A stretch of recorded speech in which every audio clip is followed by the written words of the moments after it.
Trigger warning. I'm going to talk about calves.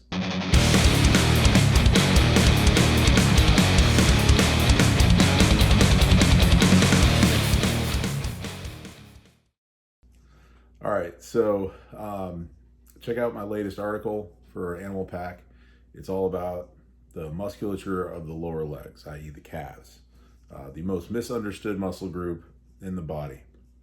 For anyone who's been in the iron game long enough, you'll kind of know about this, the misconception a lot of people make when they see someone in shorts or whatever that has small calves, and they make the assumption that this person skips leg day or doesn't train legs or something like that, or the more general thing, oh, they don't train hard, or any kind of negative aspersion like that.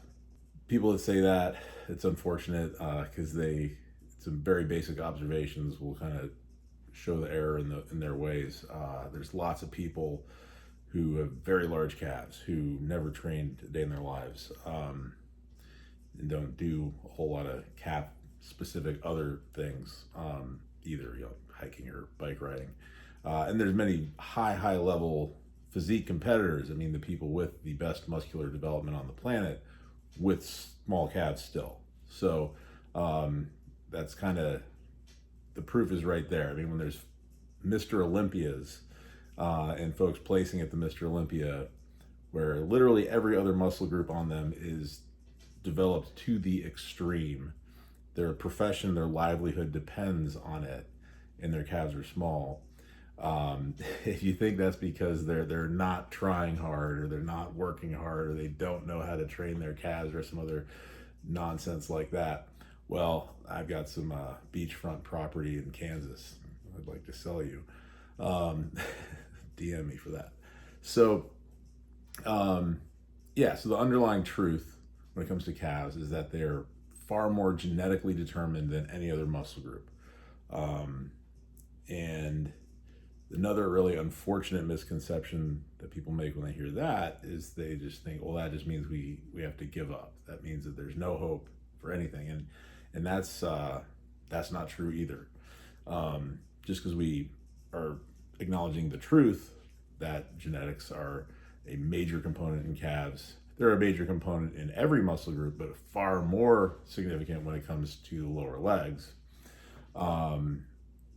Just because we're acknowledging that truth doesn't mean we're not also acknowledging that progress can be made, and hard work over time can yield results there.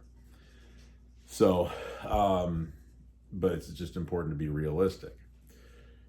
All right, so I talk about this in my article, and I hope you find some useful aspects in it.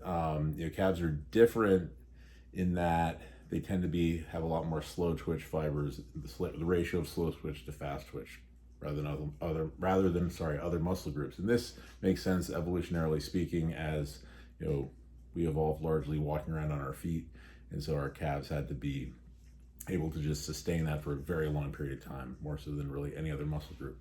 The general rule of thumb with muscles that have more slow twitch to fast twitch fibers is that they need more repetitions.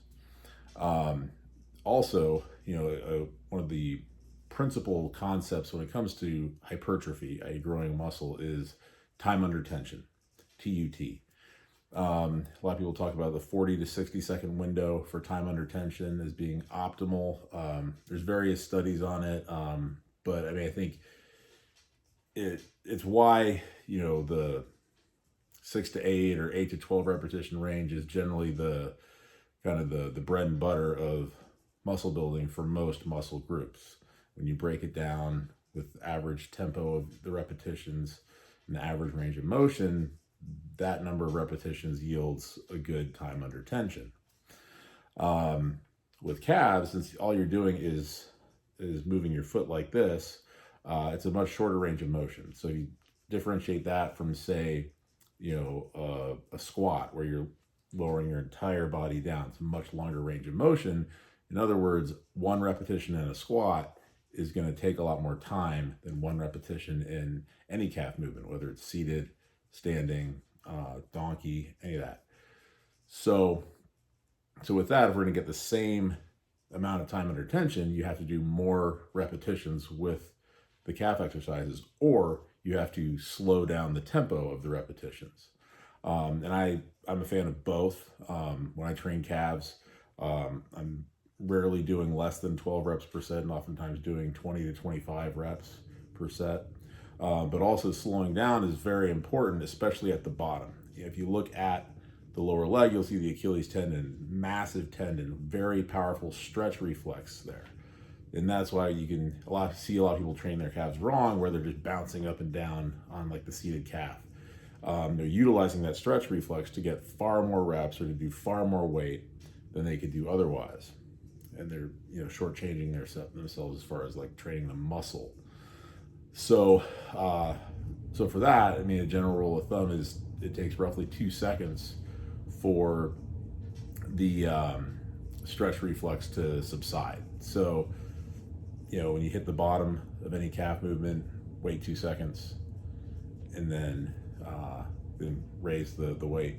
And I also like to slow down the eccentric portion, the lowering portion as well, is that helps you slow down into the stretch and then so on.